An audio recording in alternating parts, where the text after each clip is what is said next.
Hello students, how are you? For last few days you might have been waiting for the Zoom app, whatever I told you about the video conversation. But yesterday the government has given an instruction that Zoom app is not a very safe and secured platform for the video conversation. Moreover, some of the students are not having the adequate network. That's why I'm not going to do that in video conversation. I will upload some videos according to your chapters. I will give some videos and some notes also. Today I'm going to start lesson 13. Basically it's a theory based lesson. That's why I'm going to start it. So today I'm going to discuss about the virus. You all might have the idea about virus. In today's scenario, if you ask a layman about the virus, he may tell you that virus is known to him, coronavirus, isn't it? Actually, computer virus is somewhat different from the biological virus. So before discussing the virus, I have to discuss something about the data. Data, what is data? First of all, you have to know all these things. Then I'll come to virus. First of all, I'm going to discuss about the data. What is data? D-A-T-A, data. Data means information. Information means whatever you save inside a computer. Maybe it's a full stop, maybe it's an alphabet, maybe it's a number, maybe it's a symbol, maybe it's a photograph. Whatever you put inside a computer, it can be said as a data. Then a set of data, some data, a set of data is known as a program. Okay, a set of data is known as a program.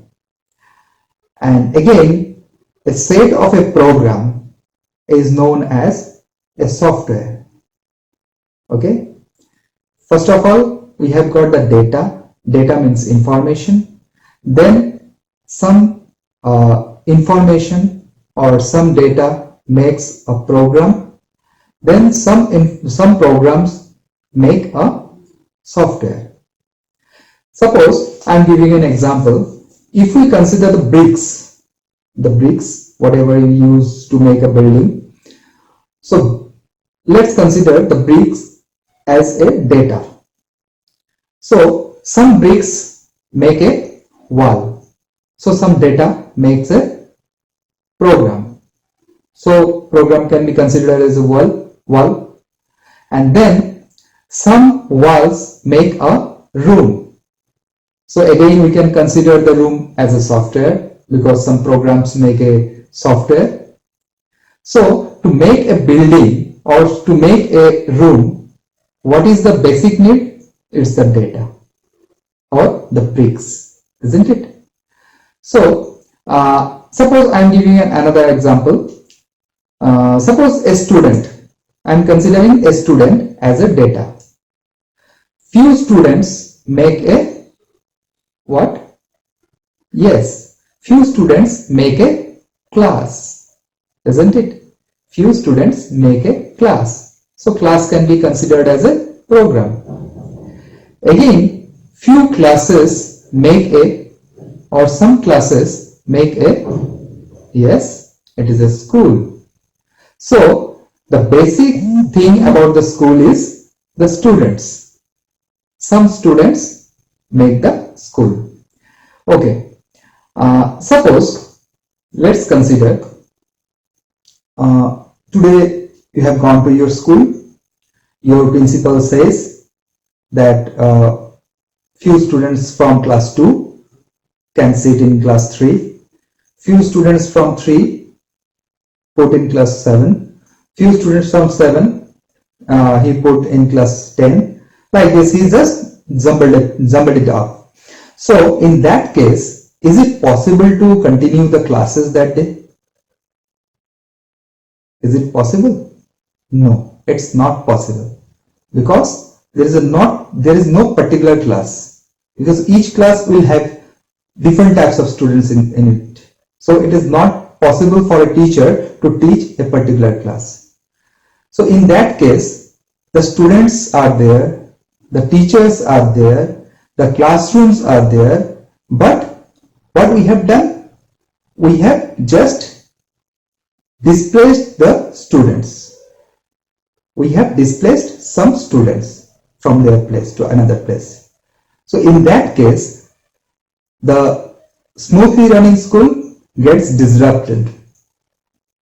In the same way, if a software or a program is running smoothly, if someone makes some changes, intentionally makes some changes in it, he just misplaced some words or some sentences, he can make a destructive software. That destructive software is called a virus. I am giving you an example. Somewhere it is written that do not spit here. Spitting is an offense. Do not spit here. Spitting is an offense. A boy went there. He just picked the not from the first sentence and he put the not before the second sentence. It becomes do spit here. Not spitting is an offense. Understood? The meaning is totally changed. First, it was a positive message. Secondly, it is a negative message. In this case, no extra words are given there, added there. No words are taken out from it. Nothing is changed. He just picked one word from the first sentence and put it in the second sentence. The meaning of the sentence become totally opposite from the first one. So the first one is a software, good software, and the second one is a bad software. The second one we can tell it's a virus. Okay, this is a simple example. So I'm going to discuss about the virus. One thing I must tell you, that how the virus come to your computer. There must be a source. There must be a source. What may be the source? Maybe an infected program, or maybe an infected file. How the file will come to your computer? Maybe through the pen drive, through the CD drive, through the email, through WhatsApp. You have downloaded some videos, or you have downloaded some songs or games like this. Along with the files, the virus can come to your computer. Suppose through the infected files, through the pen drive that you have inserted in your computer, whatever the source it may be. If an infected file is run in your computer, that may cause the disturbance in your computer. So that is the way how the virus come to your computer. Okay, there are different types of virus mentioned in your book. The first one is the parasitic virus or file infected virus. What type of files it will infect? Basically, whenever we load the Windows or whatever the operating system in your computer, there are some sets of programs get installed in your computer. These are called executable files. So every computer must have some executable files. These are the extension of these executable files are .exe, .dll, .drb, like this. So parasitic virus basically infects these type of programs. Actually, these programs are the basic requirement to run a computer smoothly. If these type of programs get infected by the virus, the computer will start giving some problems. So basically, these parasitic virus infect the executable files or the .dll files, .drb files, like this. And now the second virus is the macro virus. Basically, the Word, Excel, PowerPoint, these are the files which are written in macro languages. So basically the macro virus infects the macro language files. Suppose the document files, the Excel files, the PowerPoint files, basically these type of macro language files get infected by the macro virus.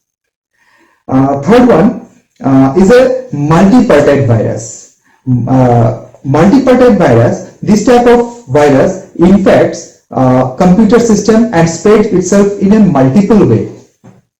Okay, so this type of virus can multiple itself. It can multiple itself.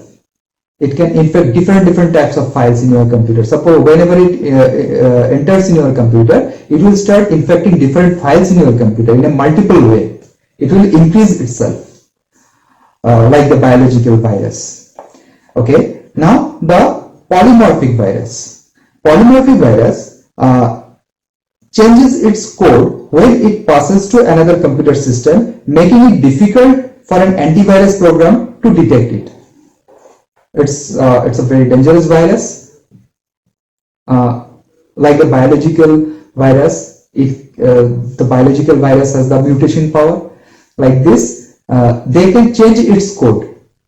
Suppose whenever we give some antivirus in our computer to detect a particular virus, suddenly it can change its code. So it is not possible for that antivirus to detect that particular virus. Okay. Suppose he has detected that this is a virus. Suddenly it changes its code. Suddenly the antivirus is unable to detect the second one. So this is how it can change its code and get rid of caught by the antivirus. So these are the different types of virus. And now the stealth virus. The stealth virus uses various techniques to avoid detection by the user and the antivirus programs. So the stealth virus always tries to hide itself.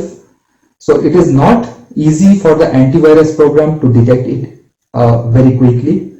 So this type of viruses are called stealth virus. One more thing I must tell you, that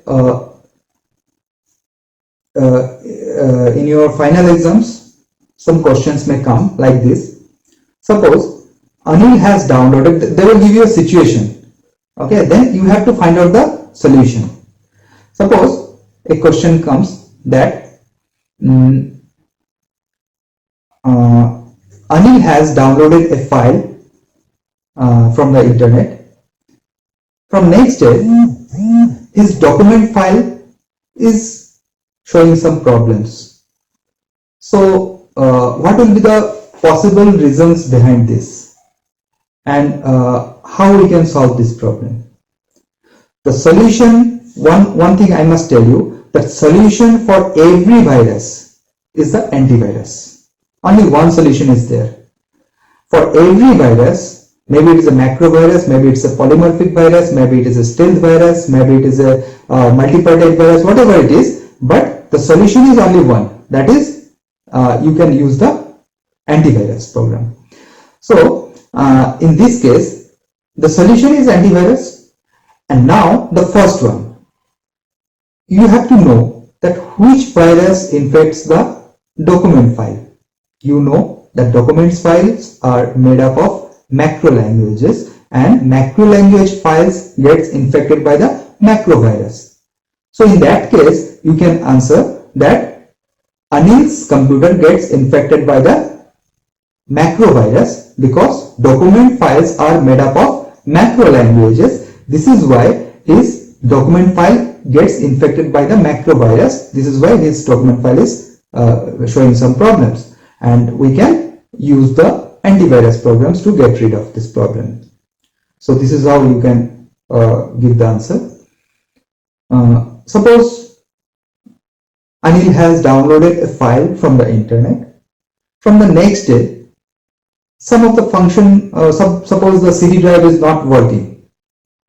Suppose the CD drive or the pen drive is not working.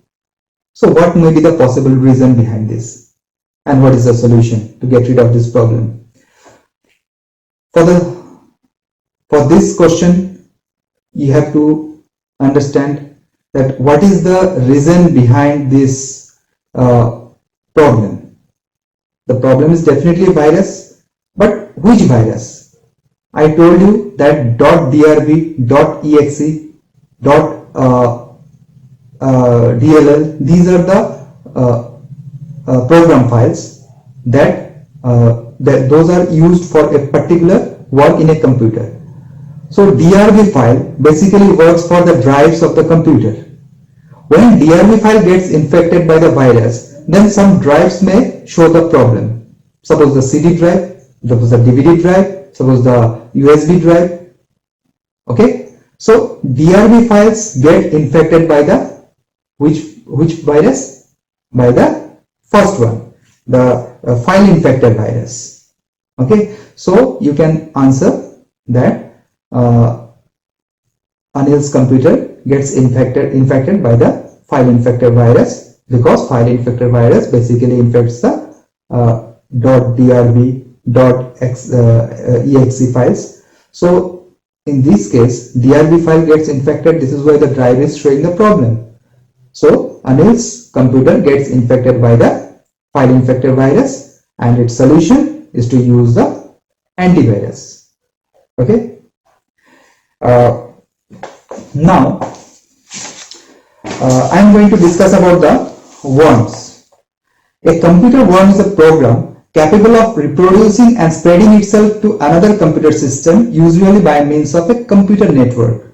Okay, worms are like the viruses actually, so these are not good for the computer. Okay, so worms are the programs capable of reproducing itself and spreading itself to another computer system, usually by means of a computer network. Through computer network, it goes to another computer. It spreads itself without any human action. It means it can automatically work. It can work itself. No need to operate it. Computer worms usually do not cause any direct damage to the programs and files in the computer system they invade. However, they consume a large amount of computer memory and the network bandwidth, thus slowing down your computer and making it almost impossible for the user to work on it.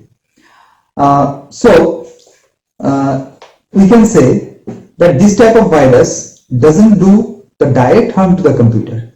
Sometimes you might have seen that your mobiles are showing that the internal memory drive is full, but still you know that you have used only the 50% of the drive, but still it's showing that the drive is almost full. So how it is possible?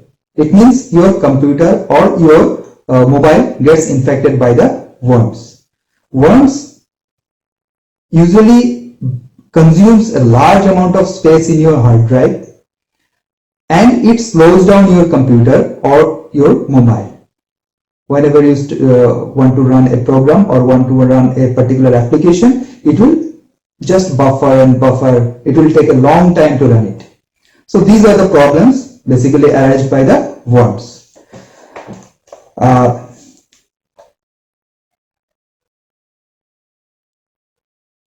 The worm also emails copies of itself to another computer, infecting them as well using the address book of the email program. Some examples of computer worms are Blaster, Code Red, Doomjuice, Melissa, Maurice. These are the examples of the worms. Now Trojan Horse.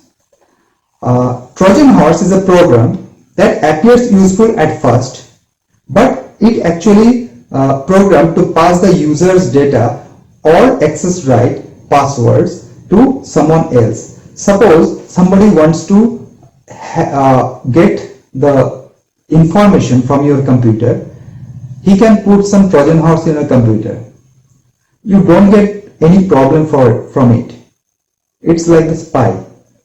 It takes the data or it takes the information from your computer, maybe your email ID, maybe your password, maybe important information from your computer, and pass it on to its owner or to its whoever send it in your computer. Suppose you are a very important person, or you have very confidential documents in your computer. You have any important informations in your computer, and if somebody gets the access of it, so this is a very dangerous situation. So Trojan horse is somewhat very dangerous. And now malware. What is malware? The malicious softwares. Malicious means harmful softwares. So these are all harmful softwares. The virus, the worm, the Trojan horse, all are malicious softwares. These are not good for your computer, and we don't want to have all these things in our computer or in our mobile. So this type of malicious or unwanted or bad softwares are called malicious software or the malwares. Now I'm going to tell about the antivirus software. The only way to get rid of these malwares are using the antivirus softwares. Antivirus software is a program designed to detect and remove malicious software. That is virus, worms, Trojan horse, all these things are captured by the or taken out by the antivirus softwares. And there are some basic rules to use the antivirus software. It's like a medicine. The dose of the medicine are decided by the physician. Whenever you go to a doctor, he gives you some tablets. He will tell you that when you have to take it, in the empty stomach, after lunch, before dinner, before bedtime. Okay, these will increase the efficiency of the medicine. In the same way, whenever you use the antivirus software, we have to follow some rules to make it more effective. The first point to increase the effectiveness of the antivirus, it needs to run in the background at all the times. No need to stop it. Okay, whatever you are using in your computer, whatever you are doing in your computer, all the times it should be run at the background. Okay. Now it should be regularly updated so that it recognizes new versions of the malicious programs. We have to update the antivirus software because the versions of the viruses gets changed. It improves itself. When an improved version of virus is in your computer and the antivirus is older version, so this older version antivirus will not be able to detect the new version of the virus. So we have to update the antivirus time to time so that the new versions of the viruses can be detected by this antivirus. So the second point is to update the antivirus regularly or in a particular after a particular period. It should have the capacity to scan email attachments and files as they are downloaded from the internet. There are different types of facilities are associated with the antivirus programs. Some antivirus programs can automatically scan or automatically detect the viruses attached to the emails. So before choosing the antivirus software, you have to keep in your mind your antivirus program is having this facility or not. So before choosing the antivirus programs, you have to see the facilities associated with this antivirus. And the fourth one is the user should run full disk scan periodically. After a particular period, the user should scan its hard disk Suppose periodically, suppose after every 30 days or 15 days or 40 days, like this, he should have to scan his entire hard disk of the computer, so that if any virus or if any Trojan horse or worms resides in your computer, it will be detected. And some examples of the antivirus programs are given here. These are McAfee, VirusScan, Norton Antivirus, Kaspersky, Quick Heal. These are